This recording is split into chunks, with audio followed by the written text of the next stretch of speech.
Welcome to ಮೂಟಾಕ್ಸ್. ನೀವು ನೋಡ್ತಾ ಇದ್ದೀರಾ ಟೆಕ್ ಆ್ಯಂಡ್ ಆಟೋಮೊಬೈಲ್ಸ್ ನ್ಯೂಸ್ 7. ಇವತ್ತು ತುಂಬ ಇಂಟ್ರೆಸ್ಟಿಂಗ್ ನ್ಯೂಸ್ಗಳು ಏನಂದರೆ, ಫೆರಾರಿ ಅವರು ಎಲೆಕ್ಟ್ರಿಕಲ್ ಕಾರ್ನ ಲಾಂಚ್ ಮಾಡಿದ್ದಾರೆ. ಈ ಎಲೆಕ್ಟ್ರಿಕಲ್ ಕಾರು ಏನು ಸ್ಪೀಡಲ್ಲಿ ಹೋಗುತ್ತೆ ಅಂದರೆ 1 to 100 ಸ್ಪೀಡ್ನ ಕೇವಲ 2 ಸೆಕೆಂಡಲ್ಲಿ ಕವರ್ ಮಾಡುತ್ತಂತೆ. ಮತ್ತು ಇನ್ನೂ ಇಂಟ್ರೆಸ್ಟಿಂಗ್ ವಿಷಯ ಅಂದರೆ, ಒಂದು ಸಿಂಗಲ್ ಚಾರ್ಜಲ್ಲಿ ಇದು ಟೋಟಲ್ ಆಗಿ 512 ಕಿಲೋಮೀಟರ್ಸ್ನ ಕವರ್ ಮಾಡುತ್ತೆ. ಮತ್ತು ಇದು ಟಾಪ್ ಸ್ಪೀಡ್ ಬಂದು 312 ಕಿಲೋಮೀಟರ್ಸು ಟಾಪ್ ಸ್ಪೀಡಲ್ಲಿ ರೀಚ್ ಆಗುತ್ತೆ ಈ ಫೆರಾರಿ ಕಾರು. ಮತ್ತು ನೆಕ್ಸ್ಟ್ ಇನ್ನು ಬೇರೆ ನ್ಯೂಸ್ಗಳ ವಿಷಯಕ್ಕೆ ಬಂದು, ಈ ಟೆಕ್ ನ್ಯೂಸ್ಗಳಿಗೆ ಫಸ್ಟ್ ಮತ್ತು ನೆಕ್ಸ್ಟ್ ಟೆಕ್ ನ್ಯೂಸ್ಗೆ ಬಂದರೆ, ಸ್ಟಾರ್ಲಿಂಕ್ ಅವರು ಸರ್ವಿಸ್ನ ಇಂಡಿಯಾದಲ್ಲಿ ಶುರು ಮಾಡಬೇಕು ಅಂತ ಡಿಸೈಡ್ ಆಗಿದ್ದಾರೆ. ಅದು ಯಾವಾಗ ಅಂದರೆ ನೆಕ್ಸ್ಟ್ ವರ್ಷ 2027 ಜಾನಲ್ಲಿ ಶುರು ಮಾಡ್ತಾರಂತೆ. ಬಟ್ ಇದು ಪ್ರೈಸಿಂಗ್ ವಿಷಯಕ್ಕೆ ಬಂದರೆ, ನೀವು ಅದನ್ನು ಇನ್ಸ್ಟಾಲ್ ಮಾಡಬೇಕಂದ್ರೆ ಅದಕ್ಕೆ 30,000 ರೂಪಾಯಿ ಕೊಡಬೇಕು. ಸಬ್ಸ್ಕ್ರಿಪ್ಷನ್ಗಲ್ಲ, ಬರೀ ಇನ್ಸ್ಟಾಲೇಷನ್ಗಷ್ಟೇ. ಸಬ್ಸ್ಕ್ರಿಪ್ಷನ್ ಬಂದು ನಿಮಗೆ 3,300 ರೂಪಾಯಿ ಆಗುತ್ತಂತೆ. ಇದರಲ್ಲಿ 2 ವರ್ಷನ್ಸು, ಅಂದರೆ ಸ್ಪೀಡ್ ಮೇಲೆ ನಿಮಗೆ ಪ್ರೈಸಿಂಗ್ ಇರುತ್ತೆ. ನೀವು ಬೇಸಿಕ್ ಸ್ಪೀಡ್ ಬಂದಿದ್ದಲ್ಲಿ 12 Mph/s ಕೊಡ್ತಾರಂತೆ. ಮತ್ತು ಟಾಪ್ ಸ್ಪೀಡ್ ಬಂದು 225 Mph/s ಕೊಡ್ತಾರೆ.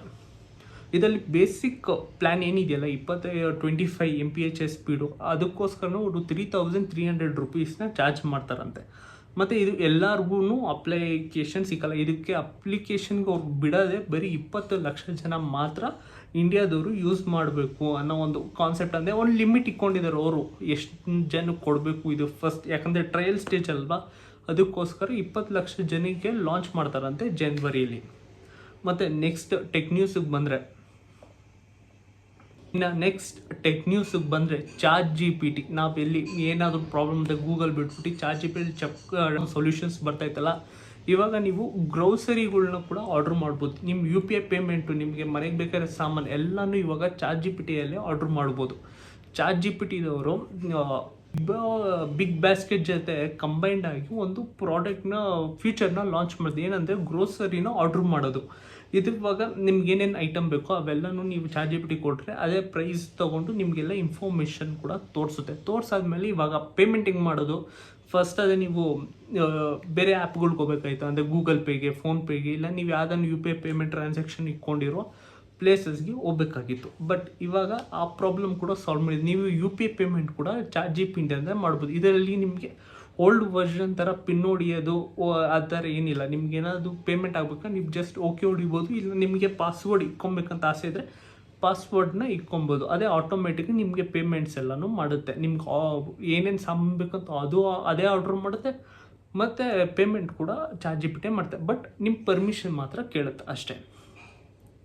ಮತ್ತು ನೆಕ್ಸ್ಟ್ ಟೆಕ್ ನ್ಯೂಸಿಗೆ ಬಂದರೆ, ನೆಟ್ಫ್ಲಿಕ್ಸಲ್ಲಿ ಮೂವಿಗಳನ್ನ ನೋಡಿ ಸೀರೀಸ್ನ ನೋಡಿ ಬೇಜಾರಾಗುತ್ತೆ. ಇವಾಗ ಈ ಬೇಜಾರಾಗಿ ನೆಟ್ಫ್ಲಿಕ್ಸ್ ಯೂಸರ್ಸ್ ಕಡಿಮೆ ಆಗ್ತಾರ ಸ್ಟೇಜಲ್ಲೇ ನೆಟ್ಫ್ಲಿಕ್ಸ್ ಅವರು ನೀವು ಇವಾಗ ಗೇಮ್ ಕೂಡ ಆಡೋಕ್ಕೆ ಶುರು ಮಾಡಿ ಅಂತ ಒಂದು ಫೀಚರ್ನ ಲಾಂಚ್ ಮಾಡಿದ್ದಾರೆ. ಏನಂದರೆ, ಫಸ್ಟು ನೆಟ್ಫ್ಲಿಕ್ಸಲ್ಲಿ ನೀವು ಗೇಮ್ಗಳನ್ನ ಡೌನ್ಲೋಡ್ ಮಾಡ್ಬೋದಾಗಿತ್ತು. ಬಟ್ ಇವಾಗ ನೀವು TVಯಲ್ಲಿ ಗೇಮ್ ಕೂಡ ಆಡ್ಬೋದು ಲೈವ್ ಆನ್ಲೈನಲ್ಲಿ. ಬಟ್ ಹೆಂಗೆ ಇದನ್ನ ಕಂಟ್ರೋಲ್ ಮಾಡಿದ್ವಿ, ಇವಾಗ ಗೇಮ್ ಅಂದರೆ ಕಂಟ್ರೋಲಿಂಗ್ ಅಂತೂ ಬೇಕೇ ಬೇಕು. ಇದನ್ನು ನೀವು TV ರಿಮೋಟಲ್ಲಂತೂ ಮಾಡೋಕ್ಕಾಗಲ್ಲ. ಅದಕ್ಕೋಸ್ಕರ ಏನು ಮಾಡಿದ್ದಾರೆ ಅಂದರೆ, ನೀವು ಯಾವಾಗ ಈ ಗೇಮಿಂಗ್ನ ಇದು ಆಡಬೇಕು ಅಂದ್ಕೊತೀರ ಅವಾಗ ಒಂದು QR ಕೋಡ್ ಬರುತ್ತಂತೆ. ಆ QR ಕೋಡ್ನ ನೀವು ಸ್ಕ್ಯಾನ್ ಮಾಡಿದಾಗ ನಿಮ್ಮ ಮೊಬೈಲ್ನ TV ಕಂಟ್ರೋಲಾಗಿ ಯೂಸ್ ಮಾಡ್ತೀರ. ಅಂದರೆ ನಿಮ್ಮ ಸ್ಕ್ರೀನು ಕಂಟ್ರೋಲ್ನ ನಿಮ್ಮ ಮೊಬೈಲು, ಬಟ್ ಸ್ಕ್ರೀನು ಬಂದು ನಿಮ್ಮ TV. ಇದು ನೆಟ್ಫ್ಲಿಕ್ಸ್ ಅವರು ಒಂದು ಹೊಸ ಫೀಚರ್ನ ಬಿಟ್ಟಿದ್ದಾರೆ. ಮತ್ತು ಇನ್ನು ನೆಕ್ಸ್ಟು ಟೆಕ್ ನ್ಯೂಸಿಗೆ ಬಂದರೆ, ಲಿಂಕ್ಡ್ಇನ್ನು ಫಸ್ಟ್ ಜಾಬ್ ಸಿಕ್ಕಿಂಗ್ ಮಾಡ್ತೀವಿ ಅಂತ ಜಾಬ್ ಹುಡ್ಕೊಬೇಕಂದ್ರೆ ನಾವು ಲಿಂಕ್ಡ್ಇನ್ನ ಯೂಸ್ ಮಾಡ್ತಾಯಿದ್ರಿ. ಆದರೆ ಇವಾಗ ರೆಕ್ರೂಟರ್ ಇರ್ತಾರೆ, ಯಾರು ನಮ್ಮನ್ನ ಜಾಬಿಗೆ ತೊಗೊಬೇಕು ಅಂತಾರೋ ಅವ್ರಿಗೆ ನೀವು ಎಷ್ಟು ದಿನದಲ್ಲಿ ಜಾಯ್ನ್ ಆಗ್ತೀರ ಅಂತ ಗೊತ್ತಿರಲ್ಲ. ಮತ್ತು ನೀವು ಹಳೆ ಕಂಪ್ನಿಯಲ್ಲಿ ನೋಟಿಸ್ ಪೀರಿಯಡ್ ಎಷ್ಟಿದೆ ಅಂತ ಗೊತ್ತಿರಲ್ಲ. ಮತ್ತು ನೀವು ನೆಕ್ಸ್ಟು ಅವ್ರ ಕಂಪ್ನಿಯಲ್ಲಿ ಎಷ್ಟು CTC ಎಕ್ಸ್ಪೆಕ್ಟ್ ಮಾಡ್ತಾಯಿದ್ದೀರ, ಅಂದರೆ ನಿಮ್ಮ ಸ್ಯಾಲ್ರಿ ಎಷ್ಟು ಎಕ್ಸ್ಪೆಕ್ಟ್ ಮಾಡ್ತಾಯಿದ್ದೀರ ಅಂತಲೂ ಗೊತ್ತಿರಲ್ಲ. ಬಟ್ ಈ 2 ಫೀಚರ್ನ ಕೂಡ ಇವಾಗ ಲಿಂಕ್ಡ್ಇನ್ನವ್ರು ಆ್ಯಡ್ ಮಾಡಿದ್ದಾರೆ. ಏನಂದರೆ, ನೀವು ಇವಾಗ ಜಾಬ್ ಹುಡುಕ್ತಾ ಇದ್ದೀರಾ ಅಂದರೆ ನೀವು ಎಷ್ಟು ವರ್ಷ ನೋಟಿಸ್ ಪೀರಿಯಡ್ ಇದೆ ಈ ಕಂಪ್ನಿಯಲ್ಲಿ, ಅಂದರೆ ಇವತ್ತು ನೀವು ರಿಸೈನ್ ಮಾಡಿದ್ದೀರಾ, ಇನ್ನೂ 2 ಮಂತ್ಸ್ ಇರುತ್ತೆ, ನೀವು ಅದನ್ನು ಕೂಡ ಇನ್ಫಾರ್ಮೇಷನ್ನ ಅಲ್ಲೇ ಹಾಕ್ಬೋದು. ಮತ್ತು ನೆಕ್ಸ್ಟು ನೀವೇನೇ ಎಕ್ಸ್ಪೆಕ್ಟೇಷನ್ಸ್ ಏನಿಗೆ ಕೊಟ್ಟಿದ್ದಾರೆ ಆ ಕಂಪ್ನಿಯವ್ರು ಬಂದು 6 ಲಕ್ಷ ಬಜೆಟ್ ಇಟ್ಟಿರ್ತೀರ, ನೀವು 12 ಲಕ್ಷ ಪ್ಯಾಕೇಜ್ ಹುಡುಕ್ತಿದ್ದೀರ ಅಂದರೆ ನೀವು ಆ ಇನ್ಫಾರ್ಮೇಷನ್ನು ಹಾಕ್ಬೋದು.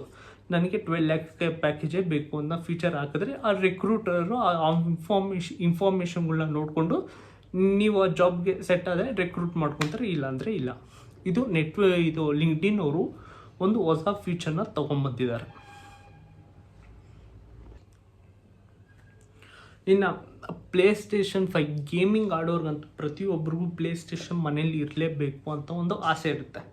ಇವಾಗ ಪ್ಲೇಸ್ಟೇಷನ್ 5 ಲಾಂಚ್ ಆಗಿದ್ದು ಬಂದು November 12, 2020 ಆವಾಗಿಂದ ಇವಾಗ 5 ವರ್ಷ ಇದನ್ನ ಯಾವ ಪ್ಲೇಸ್ಟೇಷನ್ಲು ಒಂದು ಹೊಸ ಫೀಚರ್ ಕೂಡ ಲಾಂಚ್ ಆಗಿಲ್ಲ, ಬರೀ CD-ಗಳಷ್ಟೇ ಲಾಂಚ್ ಆಗ್ತಿದೆ. ಬಟ್ ಇವಾಗ ಪ್ಲೇಸ್ಟೇಷನ್ 6 ಬಗ್ಗೆ ಒಂದು ಅಪ್ಡೇಟ್ ಬಂದಿದೆ ಸೋನಿಯಿಂದ. ಏನಂದರೆ ಪ್ಲೇಸ್ಟೇಷನ್ 6ನ 2027 ಲಾಂಚ್ ಮಾಡ್ತಾರಂತೆ. 27 ಅಂದರೆ ಇನ್ನು 2 ವರ್ಷ ಆದಮೇಲೆ. ಇದರಲ್ಲಿ ನಿಮಗೆ ರಿಯಲಿಸ್ಟಿಕ್ ಫೀಲಿಂಗ್ ಬರುತ್ತೆ, ಮತ್ತು ಇವಾಗ ಏನು ಪ್ಲೇಸ್ಟೇಷನ್ ನೋಡ್ತಾ ಇದ್ದೀರೋ ಅದಕ್ಕಿಂತ ಸ್ವಲ್ಪ ಡಿಫ್ರೆಂಟ್ ಆಗಿರುತ್ತೆ ಅಂತ ಹೇಳ್ತಿದ್ದಾರೆ. ಮತ್ತು ಇದನ್ನು ಡೆವಲಪಿಂಗ್ ಸ್ಟೇಜಲ್ಲಿದೆ. ಇದು ಒಳ್ಳೆ ಫೀಚರ್ಸ್ನೆಲ್ಲ ಡೆವಲಪ್ ಮಾಡಿ ಸೋನಿಯವರು 2027 ನವಂಬರ್ ತಿಂಗಳಲ್ಲೇ ಲಾಂಚ್ ಮಾಡ್ತಾರೆ ಅಂತ ಸೋನಿಯವರು ಹೇಳಿದ್ದಾರೆ. ಈ ಟೆಕ್ ನ್ಯೂಸ್ ಎಲ್ಲ ನಿಮಗೆ ಇಷ್ಟ ಆಗಿದ್ರೆ ಪ್ಲೀಸ್ ಲೈಕ್ ಮಾಡಿ, ಶೇರ್ ಮಾಡಿ, ಸಬ್ಸ್ಕ್ರೈಬ್ ಕೂಡ ಮಾಡ್ಕೊಳ್ಳಿ.